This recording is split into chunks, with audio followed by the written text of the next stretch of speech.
Yeah. Ready? Yeah. You go. You ready to go? Early in the morning, before the sun begins to shine. Ooh, yeah. We're gonna start moving towards that separating line. Oh, no, no. And I'm wading through muddy waters. You know I got a made up mind. Mm-mm-mm-mm. So, as you drew away from politics, Yep. what did you end up venturing into? Oh, it was family, motherhood, and I guess one of the other things I neglected to mention, the at that time I did realize, that I needed, some kind of other outlet, for myself, and so myself and some folks founded a interfaith spiritual artist collaborative, right, where so we started to get to come together and make music, and the objective was we would perform at like protests and different, we were kind of like artivists, right? We would, cultivate and create spaces where we could come together and share our music or share, our art in furtherance of the values that we shared, right? Even though we were these interfaith people, and it was, people, mostly people of color, but, it was people who were coming from different backgrounds, different perspectives, different faith, different faiths, different values, but we could all come together around art, right? And create these things. And so that was shout out to the Sanctuaries DC. That was a really beautiful space, where I was able to also again do some more of that activist work. But really, again, it was becoming I was a stepmother first, right? And I had these 4 children in my care, and so it was like, how can I make sure that I am feeding the important parts of themselves, because I could see kind of for the first time, because I have a younger brother, but we're very close in age.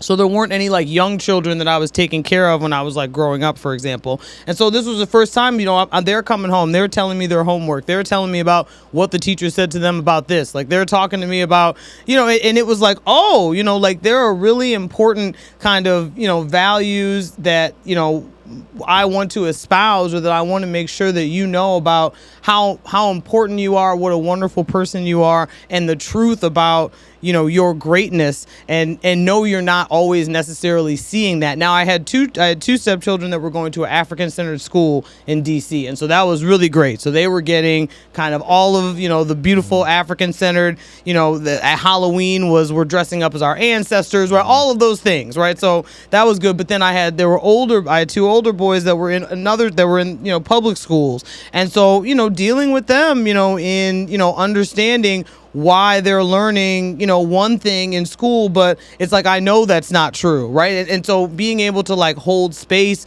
for children to have those critical realizations about the things, the places where they are and what they're seeing they should be told about themselves, versus the reality that they're not taught necessarily like in a school setting all the time, but that's so important to like give them that self-image and that wisdom and that knowledge. So I have this question too, because in this same zero-sum game of thinking, because that's where America goes. So if you have zero-sum game, it's kind of like it's either option A or option B. Yeah. Another one of those things, as a woman that's educated, attorney, legal experience in government, in a space where nothing but government exists. You also have an arc of, as I've been hearing, like there's like, sometimes people say like that can almost be a negative term, strong black woman. Yeah. Because the burden, quote unquote, behind strong black woman is this idea of being mother, being business owner, being employee, being daughter, being friend, being sister, being like many of these roles at a level of like at a level of excellence that's supposed to be like just not just expected, but the standard. Yeah. And you shift out politically and then pour into a family space, which can be just as learning for you, just as beneficial, challenging, like everything that the political space can be. But it's more of a presence of, like a personal presence of mind. Like, did you feel any of that pressure in that space? Just because I do know that that's real, you know, Yeah. like, because as a black woman, as a black man, I hear this in these discussions from black women with this standard of that strong black woman. Right. I think, there were a couple of things. I mean, it's certainly I think the family unit, and being a parent, is not just the most important thing that I think many of us do, but it's absolutely the most difficult. And so that really helped me learn how to build community from a family perspective, right? So I've always been an organizer, right? And so I'm good at bringing people together around certain shared values and ideals. But this was the first time that it was like, okay, well, I need someone to watch my kids, or like I'm gonna watch their kids, or like it's my night to have the kids who come over, the babies, or to sleep over, and all of those kinds of things. And so, I was also developing very much my African politics still. I mean, being in DC was, a big thing for that, because I mean, DC is, still very black, right? Like there's still gentrification there, and there are a lot of problems that are plaguing it, just like any other urban center. But DC has a very, very strong sense of what DC is, and the people that have made DC what it really is, right? Like outside of the government context. And so that was a big shift for me. Kind of, how do I still do my activist work, but I have these things to do at home as a mother? Like, are you supposed to do both of those things? Can you do both of those things well, right? I think there's a lot of, thought about, and even for me, again, as a mother myself, sometimes I realize it's like I'm doing more than one thing, and that's good, but maybe I'm not doing them both as well as I could be if I was doing them one at a time, if that makes sense. And so it can be challenging, because again, I had the privilege of being able to go to law school and to get this education, and again to be a social engineer, and understanding what that means, and what my role is in playing in working with others towards our ultimate liberation, right? And so, but is that the most important thing, or is family the most important thing? Like you said, this like zero-sum game. And so often I do think, capitalism puts us in that position where we're playing that zero-sum game with each other. I mean, with ourselves, because it's like, well, I can't do this and pay my bills, or I can't do this. And that was one thing that was one of the reasons I came back to Detroit from DC too, because once you have a family and once you got kids, everything is exorbitantly expensive anyway in DC. But then once you have a family, I mean, that's what happens to a lot of families too. They have to move out of the city, and they end up going someplace else because they can't afford to continue to be in the city and do all, take the kids to do all the things that they want to do, et cetera, et cetera.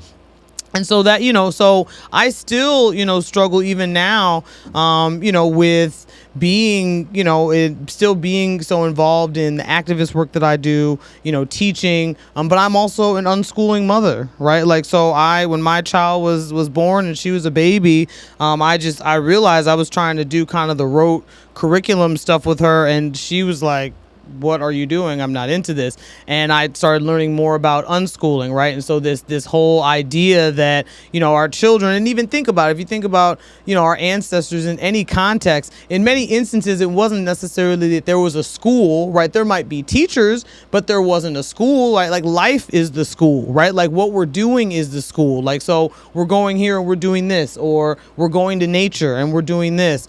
And so trying to, again, like kind of move in a way and trying to, make sure that, again, I want my daughter to know and understand that, the fight for Black liberation is ongoing. It's intergenerational. You have the baton, and there's something you're supposed to pick up and do with it, right? And so it's important that you see and understand that. But also, thinking, it caused me to think differently about, these systems that we have, and that we say, and again, I understand, again, as a parent, sometimes you're like, this is what I got to do. Like, I got to work. This is the job that I could get. I got to send my kid to school. I got to do this. You got to do what you have to do. And I think everybody goes through that.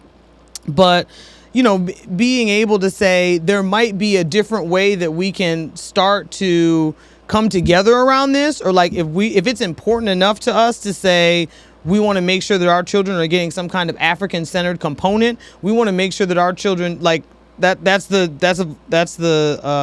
inspiration for the forest school, right? Like, it's like, I want my child and other black and brown children to understand that you have a special, unique relationship with nature as a black and brown person, and that the way that you interact and are in nature, like, we are one, right? Like, with that, it's not something that separate them from us. It's not something that we have dominion over, right? Like, it is something that we and our ancestors for millennia have worked in concert with, and from that has come great civilizations and agriculture and all these things that, you know, people from the African continent have given to the world, right? It's been working in concert with nature, not what they're taught in a traditional schooling environment. And so you say, well, how can I do this in a way that's going to, again, imbibe this in my child? How can I make sure that we're creating systems that will help our children to understand these things and give them a space to cultivate and grow and understand that? And so I can't say that anything has, you know, really impacted me more than being a mother. Like I said, even like I said, I say step, you know, that's just, I'm a stepchild myself. Again, I told you my mother's been an ancestor for a long time. So, you know, big shout out to my stepmom. She is super cool and I love her. I love her family. And so that's just a term that I use. But my stepchildren really also kind of pushed me and catalyzed a lot of things for me in terms of like what is the kind of mother that I want to be.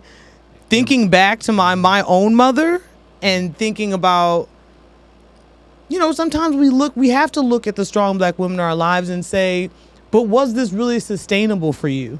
Right? Like, was this something that, like, you could really be doing, or like, is it something that it's sustainable for me to emulate? And sometimes the answer to that question is no.